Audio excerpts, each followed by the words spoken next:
Hello મિત્રો, સ્વાગત છે તમારું મારી ચેનલ જલપાસ કિચનમાં। તો આજે હું તમારી સાથે શેર કરવાની છું ભૂંગળા બટાકાની રેસીપી। તો ચલો આજની રેસીપી બનાવવાનું શરૂ કરીએ। તો સૌપ્રથમ આપણે બટાકામાં ઉમેરવાનું જે લસણિયું મરચું આવે છે તે તૈયાર કરીશું। તો તેના માટે સૂકા લાલ મરચાં 10 થી 15 નંગ જેટલા ગરમ પાણીમાં પલાળી રાખવાના। ત્યારબાદ તેને આ રીતે મિક્સર જારમાં ઉમેરીશું। હવે જે મરચાંને પલાળી રાખ્યા હતા તે પાણીનો ઉપયોગ આપણે નથી કરવાનો। મરચાંને 15 મિનિટ માટે ગરમ પાણીમાં પલાળવાથી મરચાંની તીખાશ ઓછી થઈ જશે।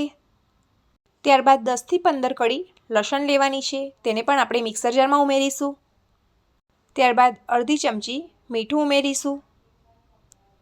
હવે આ બધી જ સામગ્રીને ક્રશ કરી લઈશું।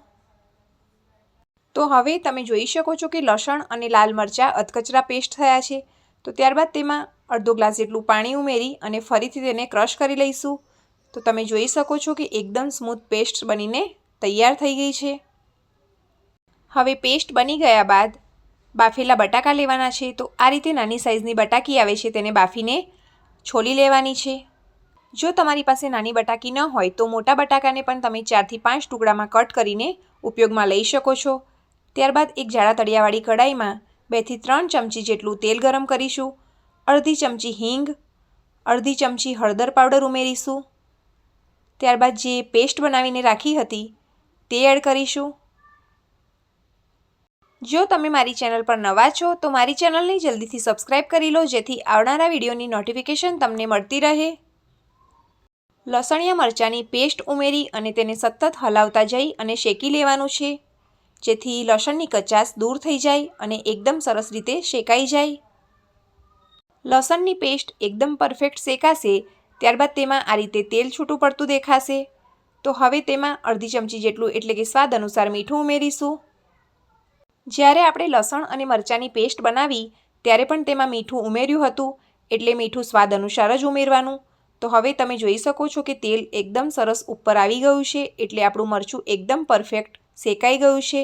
તો હવે તેમાં 1 ચમચી જેટલો ધાણા જીરું પાવડર ઉમેરીશું અને ફરીથી આ બધી જ પેસ્ટને એકદમ સરસ રીતે શેકી લઈશું। પેસ્ટમાંથી તેલ છૂટું પડે એટલે જે બાફેલા બટાકા હતા તે ઉમેરી દેવાના છે।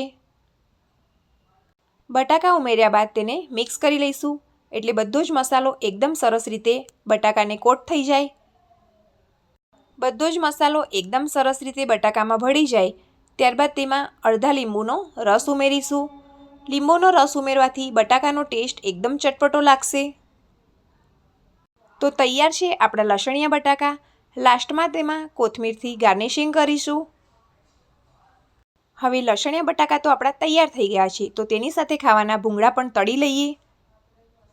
તો જ્યારે પણ તમારે તીખું કે ચટપટું ખાવાનું મન થાય તો આ રેસીપી તમે ચોક્કસથી ટ્રાય કરજો, જે ખૂબ જ સરસ બને છે અને ટેસ્ટમાં પણ એકદમ સરસ લાગે છે। તો હવે ભૂંગળા તળવા માટે તેલ ગરમ થઈ ગયું છે।